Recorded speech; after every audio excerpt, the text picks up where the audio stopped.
Hello friends, मेरा नाम है आदिल अकरम और आप देख रहे हैं मेरा यूट्यूब चैनल। अभी तक अगर आपने सब्सक्राइब नहीं किया तो यहाँ पर सब्सक्राइब का पूरा पोर्टल आ रहा है, प्लीज़ सब्सक्राइब करें ताकि मोटिवेशन मिलेगी तो नेक्स्ट वीडियोस भी कुछ बनाऊंगा मैं। और आज की इस वीडियो में मैं अनबॉक्सिंग कर रहा हूँ सैमसंग का 14mm जो कि अल्ट्रा वाइड एंगल लेंस है सिनेमा सीरीज़ का, उसकी अनबॉक्सिंग कर रहा हूँ और उसके बारे में आपको मैं पूरे फीचर्स बताता हूँ कि वो लेंस में क्या है और वो लेंस क्यों बेहतर है। किसी भी वाइड एंगल जो वीडियो शूटर है उसको अगर वो बाय करता है तो उसके लिए क्या फ़ायदे हैं उस लेंस के लिए। ये उस लेंस का बॉक्स है और ये इस तरह की कुछ पैकिंग में आता है लेंस। जैसे कि बॉक्स के ऊपर मेंशन है इसका 3.1 अपर्चर और 14mm इसकी फोकल लेंथ है और ये फिक्स फोकल लेंथ है इसकी, जो कि प्राइम लेंस है एक तरह, ये वाइड एंगल प्राइम लेंस है और ये मैनुअली फोकस है। सिनेमा सीरीज़ के जितने भी लेंसेज होते हैं वो मैनुअली फोकस लेंस होते हैं, यानी कि उनमें ऑटो फोकसिंग बहुत कम होती है। ऐसा नहीं होता कि ऑटो फोकस आप लेंस ले लें और फिर उसको आप पिक्चर्स पे भी यूज़ करें।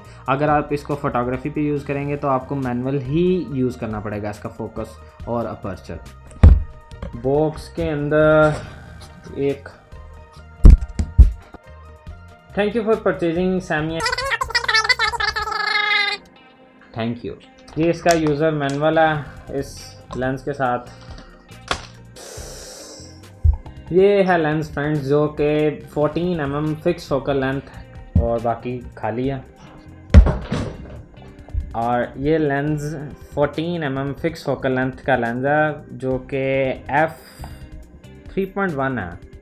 ये अल्ट्रा वाइड एंगल लेंस है, सुपर अल्ट्रा, जो कि 14mm के जो लेंसेज हैं वो super ultra wide angle lenses होते हैं और ये लेंस की बहुत आउटस्टैंडिंग क्वालिटी है और बड़ी ही शार्प क्वालिटी। इससे पहले जो लेंस था जो कि यहाँ पे नज़र आ रहा है, इसकी पुरानी सीरीज़ वो मैं पहले यूज़ करता था, उसके बाद अब ये लेटेस्ट सेकंड सीरीज़ के लेंस है। इससे पहले सैमसंग का एक और 14mm था, वो भी इसी तरह ही था सेम, लेकिन वो उसके जो ऑप्टिक्स थे वो पुरानी सीरीज़ के थे। तो अब ये लेटेस्ट जैसे एल सीरीज़ का कैनन के लेंसेज हैं, ये एल सीरीज़ का समझ लें कि सैमसंग का लेंस है और ये कोरियन टेक्नोलॉजी है और बहुत आउटस्टैंडिंग लेंस है। अपर्चर इस लेंस का 3.1 से f22 तक है, 3.1 f22।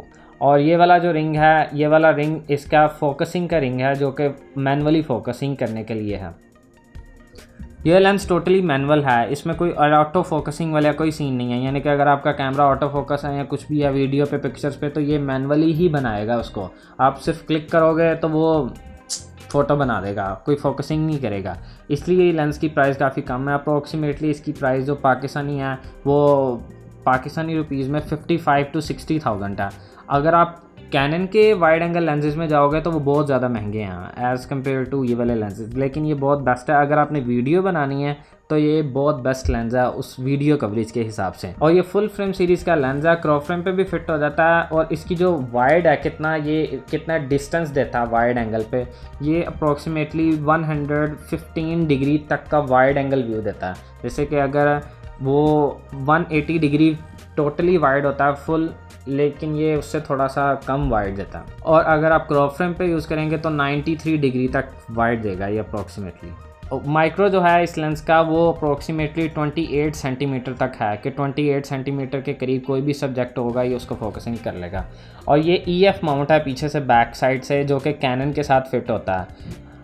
और ये वाला लेंस निकॉन माउंट में, पेंटेक्स में और सोनी में भी अवेलेबल है। मतलब यही लेंस अगर आप बाय करना चाहते हैं तो ये डिफरेंट जो कंपनीज़ हैं उसके माउंट्स में भी अवेलेबल है। सिर्फ ऐसा नहीं है कि ये वाला लेंस आपको सिर्फ इसी सीरीज़ में मिलेगा कैनन के लिए, और ये सोनी, पेंटेक्स और हर तरह की सीरीज़ में है। और इस लेंस का जो अपर्चर है वो 6 ब्लेड वाले अपर्चर है इसके अंदर। अगर मैं इसको देखें यहाँ से अगर ओपन करता हूँ तो ये 6 ब्लेड का जो अपर्चर है वो यहाँ से ओपन हो रहा है और ये क्लोज़ हो रहा है। इसके अंदर 6 ब्लेड हैं और ये अपर्चर यहाँ पर 3.1 है और यहाँ पर जो अपर्चर है वो f22 है, यानी कि फुल इसका जो मैक्सिमम अपर्चर है वो 3.1 यहाँ पर और मिनिमम अपर्चर जो है वो f22 यहाँ पर। और ये इसका रेड साइन है जहाँ से लेंस के साथ बॉडी को अटैच करते हैं इसको। ये जो कैनन का लेंस है 24 to 1005, ये 10 ब्लेड्स का इसका अपर्चर है। और ये जो लेंस है सैमसंग का 14mm, इसके अंदर जो इसके ब्लेड्स हैं अपर्चर के वो 8 हैं, उसके 10 हैं।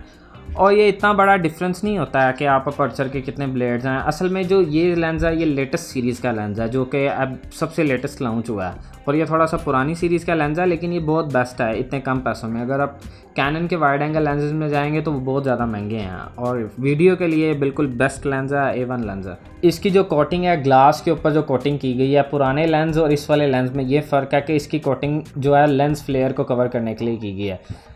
जब आप वाइड एंगल पे होते हैं तो लेंस फ्लेयर बहुत ज़्यादा आते हैं पिक्चर के अंदर, तो इसके अंदर ऊपर जो कोटिंग की गई है वो बिल्कुल क्लियर, उसको साफ़ कर दिया गया है, मतलब कम से कम लेंस फ्लेयर बनेंगे ताकि पिक्चर एग्जैक्ट से एग्जैक्ट अच्छी से अच्छी फ़ोटो बन सके आप। इस लेंस का वेट अप्रॉक्सीमेटली 620 ग्राम्स है। अगर आप इसको गिम्बल पे यूज़ करते हैं तो आपको पता होना चाहिए कि इसका वेट क्या है। ये टोटली जो है वो स्टील बॉडी का लेंस है, मतलब अलॉय बॉडी है, वो नहीं है प्लास्टिक बॉडी, किसी साइड से नहीं है इसकी। रिंग्स भी जो इसके हैं वो स्टील के हैं, और बड़ा देर पा चलने वाला लेंस है। ये इसका कैप है काफ़ी बड़ा सा, और ये कैप इसके ऊपर ऐसे फिट होता है। ये बटन्स हैं इसके साइड पे। अगर आपको वीडियो पसंद आई है तो लाइक करें, कमेंट करें। अगर आपने कोई और चीज़ के बारे में इंफॉर्मेशन लेनी है या किसी और चीज़ के बारे में जानना है, कोई लेटेस्ट प्रोडक्ट्स के बारे में, तो ताकि मैं उस पर वीडियो बना सकूं। और अगर आपको कोई इस लेंस के बारे में या कोई वाइड एंगल लेंस के बारे में कोई इन्फॉर्मेशन लेनी है तो प्लीज़ कमेंट करें और सब्सक्राइब करें, लाइक करें, बेल आइकन पर भी क्लिक करें।